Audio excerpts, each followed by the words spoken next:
Sun Tzu, The Art of War, Chapter 3, Attack by Stratagem. Sun Tzu said, in the practical art of war, the best thing of all is to take the enemy's country whole and intact. To shatter and destroy it is not so good. So too it is better to recapture an army entire than to destroy it. To capture a regiment, a detachment, or a company entire than to destroy them. Hence, to fight and conquer in all your battles is not supreme excellence. Supreme excellence consists in breaking the enemy's resistance without fighting. Thus, the highest form of leadership is to balk the enemy's plans. The next best is to prevent the junction of the enemy's forces. The next in order is to attack the enemy's army in the field. And the worst policy of all is to besiege walled cities. The rule is not to besiege walled cities if it can possibly be avoided. The preparation of mantlets, movable shelters, and various implements of war will take up 3 whole months, and the piling up of mounds over against the walls will take 3 months more. The general, unable to control his irritation, will launch his men to the assault like swarming ants, with the result that 1/3 of his men are slain, while the town still remains untaken. Such are the disastrous effects of a siege. Therefore, the skillful leader subdues the army's troops without any fighting. He captures their cities without laying siege to them. He overthrows their kingdom without lengthy operations in the field. With his forces intact, he will dispute the mastery of the empire, and thus, without losing a man, his triumph will be complete.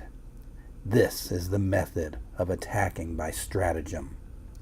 It is the rule in war, if our forces are 10 to the enemy's 1, to surround him; if 5 to 1, to attack him; if twice as numerous, to divide our army into 2.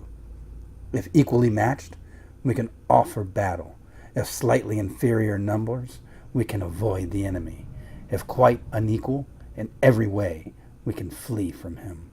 Hence, though an obstinate fight may be made by a small force, in the end it must be captured by the larger force. Now the general is the bulwark of the state.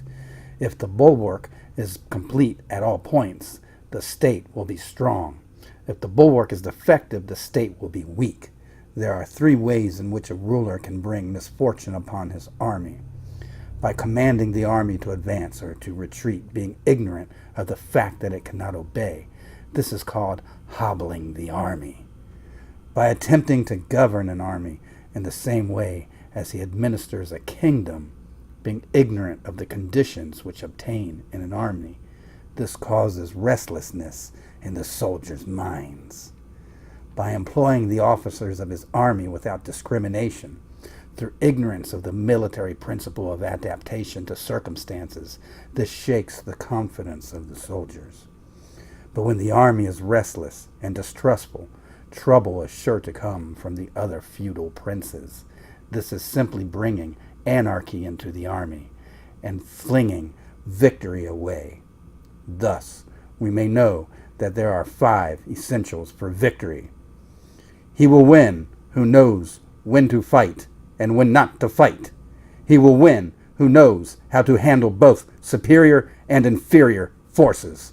He will win whose army is animated by the same spirit throughout all its ranks. He will win who prepared himself, waits to take the enemy unprepared. And he will win who has military capacity and is not interfered with by the sovereign. Hence the saying, if you know the enemy and know yourself, you need not fear the result of the 100 battles. If you know yourself and not the enemy, for every victory gained you will also suffer a defeat. If you know neither the enemy nor yourself, you will succumb in every battle. Thanks for listening. Subscribe to our channel And please like the video if you enjoyed listening to it. We've got the next chapter coming up, so you may want to stay around. Later.